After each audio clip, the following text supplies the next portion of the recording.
What is up, guys? Heath with Lake Champlain Sanitation here, and on today's video we're going to be giving you guys a 1-year review of our F600 hook lift truck. We've had it for exactly 1 year this month. It's done a lot of business, it's made us a lot of money. We're going to talk about some of the problems we ran into, some of the money it's made, and some of the good things we like about it over the dumpster trailer. And then, would we buy this exact same truck again? Make sure you guys watch to the end of the video to see our final opinion on this F600. It may surprise you. And without further ado, guys, we're gonna hop into this review video. So today, guys, we've put roughly 23,000 miles on this truck so far. So we've actually worked this truck a pretty good amount, guys. We're in a rural area. If this is the first time you've ever watched this video, some of you guys may put on less than 20,000 miles a year and you may get more longevity out of these trucks. Our vision for these is a 3 to 5 year trade window. Let me know in the comments below how many miles are you guys putting on a year, whether you're running big trucks or little trucks. So first and foremost, when we ordered this truck, or we didn't order it, we found it in Ohio, I was a little skeptical about the 7.3 liter gas engine. Would it have enough power to haul these dumpsters around? I will say that if I was towing any sort of trailer, I definitely would not have got the gas. But with having the hook lift system, putting the dumpster up on top of the truck, I've been very happy so far with the 7.3 liter engine. We did, however, have one problem around the 5,000 mile mark. The fuel pump failed. And I don't know if this was just like a weird lemon problem, but the Ford dealership locally, a shout out to Riley Ford in Shazy, New York, those guys fixed this truck for us and had it back operating in 2 days. I don't know how they overnighted the part, but good for those guys. Other than that, guys, we're very happy with the engine itself that we picked. One of the other reasons we went with an F600, guys, over an F550 was the payload capacity. Now, HUT to us, highway use tax, was a new thing that we had to get used to. It's not very much money, especially when you're only putting on miles on a couple of trucks, but it is something to be aware of, and I wanted to mention it in this video. If you're running a truck, I believe this is in New York State, it could be across the whole country, but at least in New York State, under 18,000, which was what our old 5500 box truck was, we did not need the HUT and to keep track of our highway use miles because the GVWR of the truck was lower. The F600 has a 22,000 pound GVWR, which is more by a whole ton and a few pounds more than the F550. How they get that is a bigger tire and a leaf spring. Other than that, the interior, the engine, the aesthetics of the truck are identical to an F550. So you can put a little bit heavier duty truck in the same tight areas that you might not be able to fit a tandem axle truck in. And that, I would say, is another really, key point to, if you're gonna buy a truck this size, something you wanna look for. Now, Ram did not have a 22,000 pound truck. I believe that Chevy's was either 21.5 or 23,000, so it was similar, but I wasn't crazy about their gas model. But I will say, for the 22,000 GVWR truck with this gas engine, that was definitely a pro to the F600.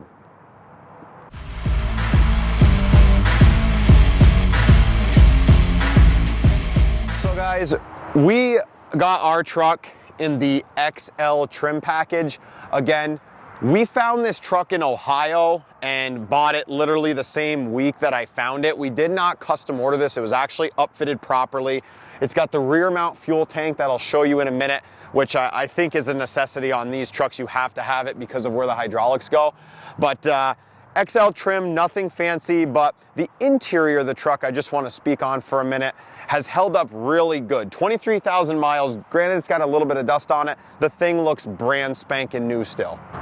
So with this XL trim package, guys, what we got was, I think it's like the value pack or power equipment group. So we have power windows, power locks.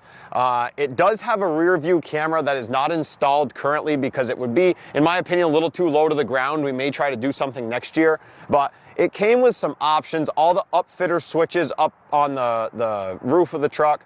It's got the cab lights and everything. So even though it is an XL, the interior of this truck is pretty darn nice for a work truck trim. So our chassis, guys, last thing I'm going to mention on the chassis until we get over to the other side.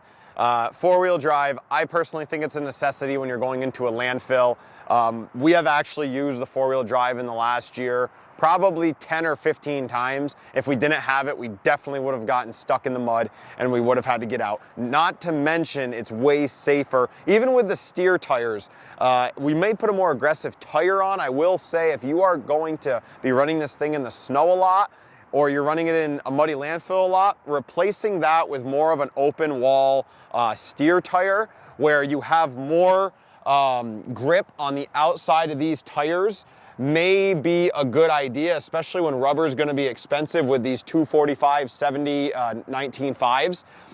We're doing it on the Packer. I'll do a video on that for you guys on the 5500, but getting these walls able to grip the snow and the mud better is one thing. If I would have custom ordered it, I probably would have went with those tires, but again, it's got all terrains on the rear and it's worked out decent for us so far in the slippery conditions. Now, for the tarp and the swap loader system, the tarp system itself is an electric Harps tarps. I'm very happy with the tarping system so far.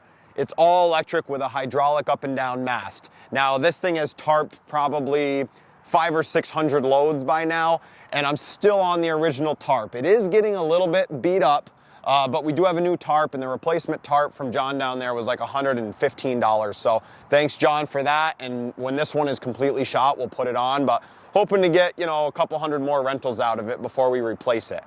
Now, this part here, guys, did not come on the truck. I have shown this in a couple videos. My uncle can weld, and he built this little holder for us. These two items right here, just a simple shovel and a broom, have really given us the opportunity to either clean up the ground around the dumpster a little if it's messy, or when we're in the landfill and there's like shingle dust, we can sweep it, just jump up in the dumpster and sweep it out.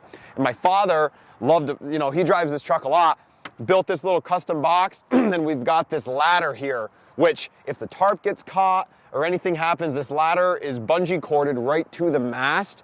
Really efficient, especially when you run into a little problem. We also have little blocks in here that we can level the dumpster out with if we're on uneven terrain, and put our boards for the wheels in here as well. So moving around to the back of the truck, guys.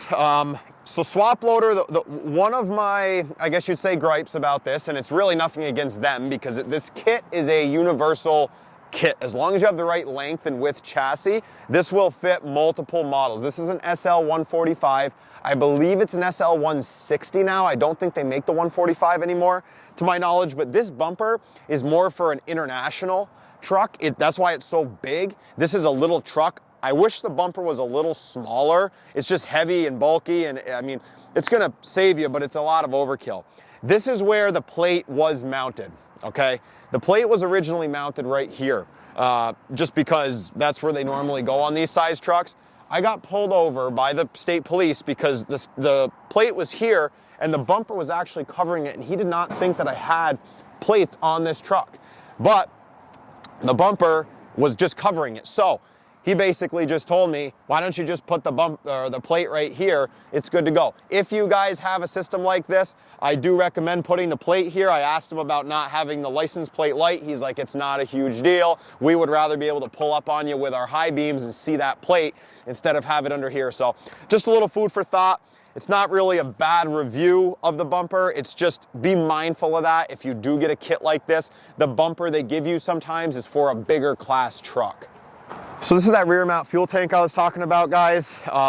It is convenient back here. I mean, the truck's long, so when you pull up to a gas station, you definitely got to get used to it. It's not like a normal truck or car. Your gas tank's way back here. If you guys are getting into the industry, odds are you aren't starting with a huge tandem axle truck. Maybe you are, good for you. But if you're like me and you're used to driving just pickup trucks and your fuel tank's right next to you, you got to spot the gas at some of the gas stations so you don't, block cars from getting out of them. But I mean, the rear mount fuel tank, for this reason, if you had the fuel tank up here, as you can see, all of your hydraulics are here, your filters, your fluid tanks, hydraulic lines everywhere. So it'd be very hard. Like our compactor has a midship fuel tank. So the actual fuel tank is here because obviously the compactor is in the back. So that's one thing to be mindful of. If you guys are custom ordering your trucks to the dealership, if you tell them what you're doing, they should inform you of that. But this was like, when we found this truck, that was something that the dealership told me about, thankfully, that I needed to know. You'd think it'd be common sense, but when you've never bought one before, you might not know. As for the hook itself, like we said, SL145, 14,000 pound lift capacity.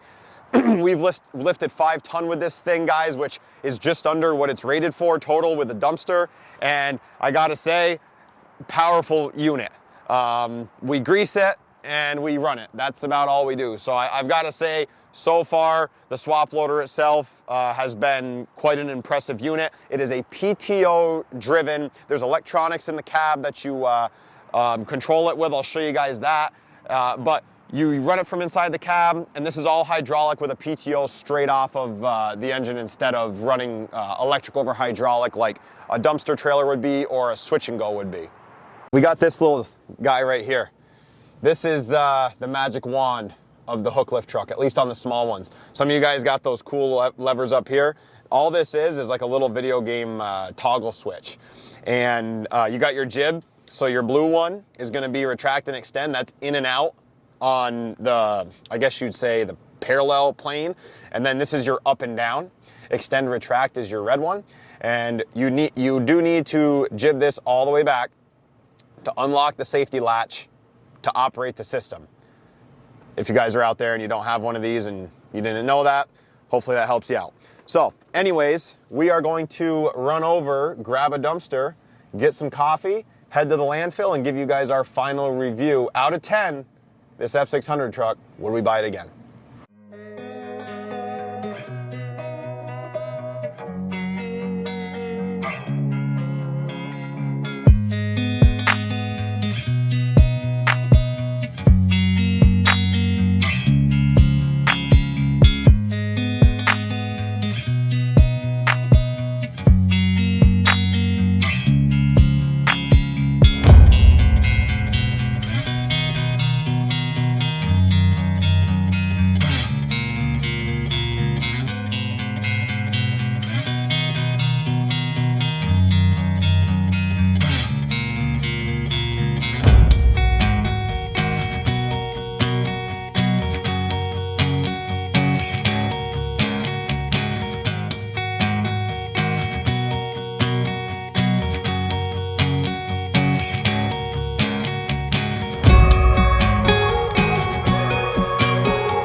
Got shingles in this bad boy.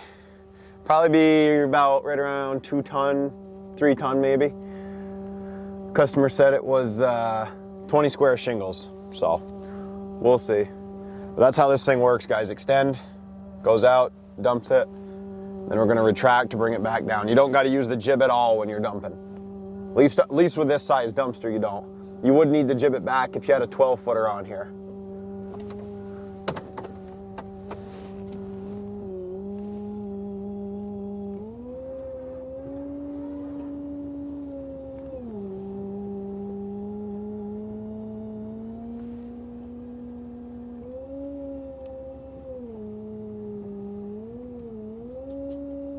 He's got a little siding in the bottom. I can tell it's getting stuck in there.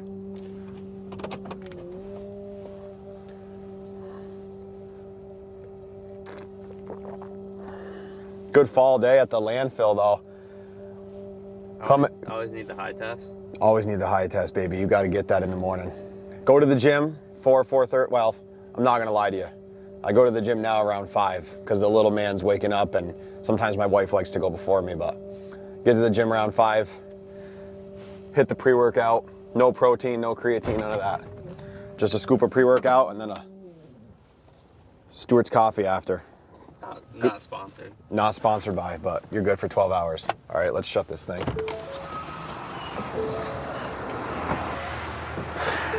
And that link on that chain is hooking up a little bit. Normally she slides in a little easier. So, our real review out of 10 on this bad boy, I'm gonna give it like an 8.7, to be honest.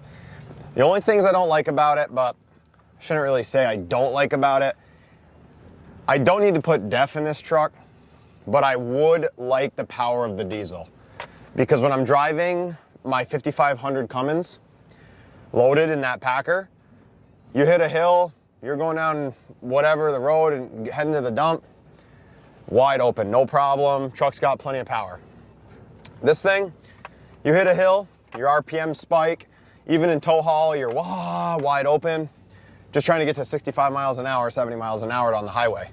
Which we're not on the highway a lot, but even at like that 60, 65, you're feeling it. But I will say, the power of the hoist, 10 out of 10 for what it is. The tarp system, I also got to give it a 10 out of 10 so far. Yeah, the tarp ripped a little bit, but realistically, that's going to happen with nails. That's not the tarp's fault. It's the, you know, when people load it and there's a little nail in a piece of wood. But the truck itself, I'd have to take a serious look at a diesel next time, only because of the power. But I will say, not having to put DEF in this truck, spending $4 a gallon instead of, you know, 5, 6, 7, who knows what it's going to be a gallon. For how many miles we put on, I don't think the miles per gallon would be that much different on the diesel. Maybe get like 9 or 10. On this, we're getting, I think, like 7.3 to 7.8 on average. But the power thing is just a personal preference. I don't think it would really make you any more money. It's not going to make anything that much more efficient, but you do get a longer warranty, and it's just a nicer driver experience. Say you're an owner-operator and you're in this truck 5 days a week by yourself. I'm not in this truck all the time. My dad normally is, and he doesn't care. So, but if it was me, I may look at the diesel version next time. Other than that, everything on this truck is exactly what you get, what you pay for. I mean, the truck's a 6-figure truck, but it's produced well over 6 figures, and pretty soon it'll be almost 6 figures of profit in about a year. It'll probably take a year and a half to do 6 figures of profit, but like I said, we're still growing this thing, and that's just a one-man operation basically running one truck. So I know a lot of you guys out there say that's not possible, but if you run it right, it is. So hope you guys enjoyed this video. We'll probably do one on the dumpsters or something down the road. I don't have a lot of equipment like some people do. Like we use our equipment. Like this one truck delivers mulch. It can deliver stone and dirt. We drop dumpsters. We do clean outs. We can do shed demolitions. You know, by hand shed demolitions. You know, you might need like an excavator or something for a big one. But this one truck does a bunch of different things. So I really don't have a lot of equipment to review. But let me know in the comments below what you guys thought about this. Would you buy one of these based on this video? And as always, thanks for watching. We'll see you next time.